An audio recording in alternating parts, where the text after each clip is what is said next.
Mesdames, Messieurs, bonjour. Ravi de vous retrouver pour cette nouvelle édition du JT Cultures et Marchés. Nous commencerons cette émission en évoquant les causes du rebond des prix du blé.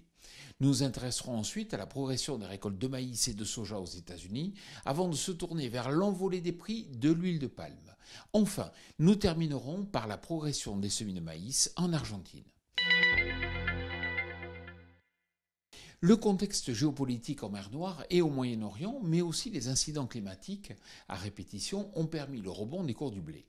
Mais attention, cela est aussi dû au retour des prix du blé russe sur des plus hauts niveaux depuis près de 3 mois.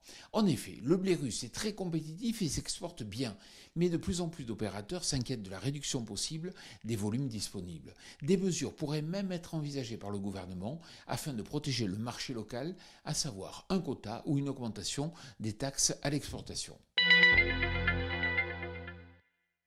Aux États-Unis, et si on ne parle pas bien sûr de l'ouragan Milton en Floride, les conditions climatiques ont été optimales tout au long du cycle et les perspectives de rendement du maïs et du soja sont records pour la récolte 2024. L'absence de pluie permet une progression rapide des récoltes dans les plaines du Nord, récoltes qui sont réalisées à hauteur de 30% pour les maïs et 47% pour les sojas. Les volumes arrivent progressivement sur les marchés.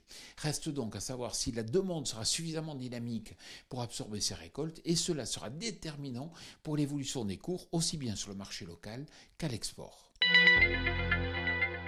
Depuis le début du mois d'octobre, les cours de l'huile de palme se sont envolés, revenant sur les plus hauts depuis avril dernier. Pourquoi ?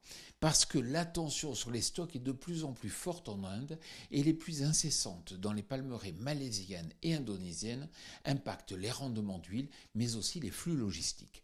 Cette hausse apporte du soutien à l'ensemble du complexe oléagineux à l'heure où les prix du colza et du tournesol se rapprochent des 500 € par tonne. 14%, c'est la progression des semis de maïs en Argentine selon la bourse de Buenos Aires. Un pourcentage dans la moyenne des années précédentes, mais attention, une baisse de la sole argentine est tout de même attendue du fait des rendements décevants de l'an passé. Le retour de quelques pluies cette semaine dans la principale zone de production devrait favoriser la levée des cultures.